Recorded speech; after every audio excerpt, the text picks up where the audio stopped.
यहाँ पर पोल डायरी का ये एग्जिट पोल छप्पर फाड़ कर कोई नहीं है दूर दूर तक 184 से 209 तक एनडीए को देता हुआ पोल डायरी यहाँ पर नजर आ रहा है। महागठबंधन बहुत बुरी कंडीशन में 32 से 39 सीटें और अन्य के खाते में 1 से 5 सीटें। पोल डायरी ने ये जो आंकड़े इस समय दिए हैं, अगर 209 सीटें वो अधिकांश बता रहा है तो ये परफॉर्मेंस एनडीए की 2010 के मुकाबले अब तक की सबसे बेस्ट परफॉर्मेंस होगी।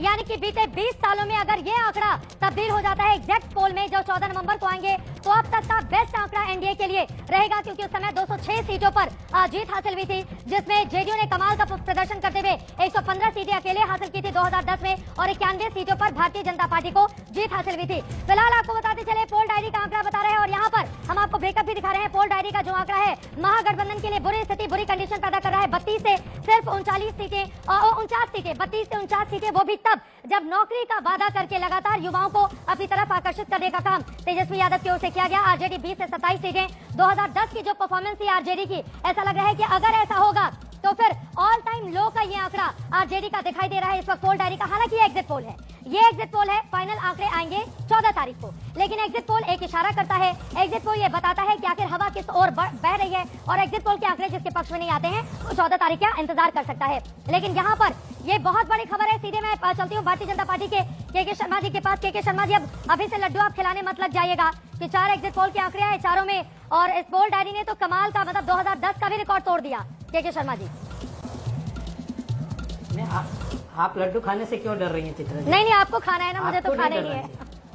आपको तो खुशी खुशी, हाँ। नहीं, हाँ, आपको खुशी खुशी खाना चाहिए। हाँ। अभी आप मुझे 2015 याद दिला रही थी, हाँ। तो मैंने बता दिया आपको। मैं दिवांग जी को भी कहना चाहता हूँ कि 2-3 दिन और अच्छे से उनको विचार करना चाहिए।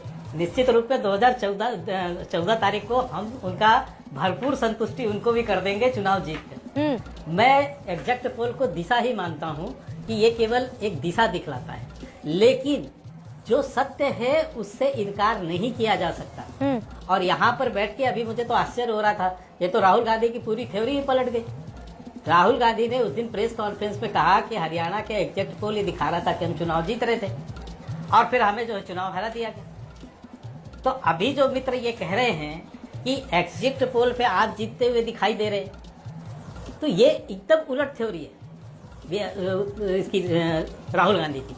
मैं इतना सा भी कहना चाहता हूँ कि सामान्य रूप से जिस तरह का चुनाव हुआ बिहार में और जिस तरह से मुद्दा विहीन थी विपक्ष, कोई नैरेटिव नहीं बना पाई। टीवी में 1-2 चैनल वाले बैठ के बनाते रहे हो, उससे कोई फर्क नहीं पड़ता, लेकिन जो जमीन पर दिख रहा था कोई नैरेटिव नहीं था, कोई मुद्दा नहीं था, केवल और केवल बहकी हुई बातें करना, इसके अलावा कुछ नहीं। ठीक है। और एनडीए जमीन पर काम कर रही थी, जमीन के मुद्दों को उठा रही थी, आम जनता के भावनाओं को संतुष्ट कर रही थी। अब तो एग्जिट पोल के जो आंकड़े सामने आ रहे हैं ना के शर्मा जी, आप जो बातें कहेंगे उसमें हमें हाँ में हाँ ही मिलाना पड़ेगा जब तक फाइनल आंकड़े नहीं आ जाते हैं। एनडीए ने जो वादे किए थे उनके वादों पर जनता ने भरोसा किया है। अब अगला आंकड़ा आपके सामने रखते हैं। 4 आंकड़ों में एनडीए शानदार प्रचंड जीत के साथ सरकार बनाता हुआ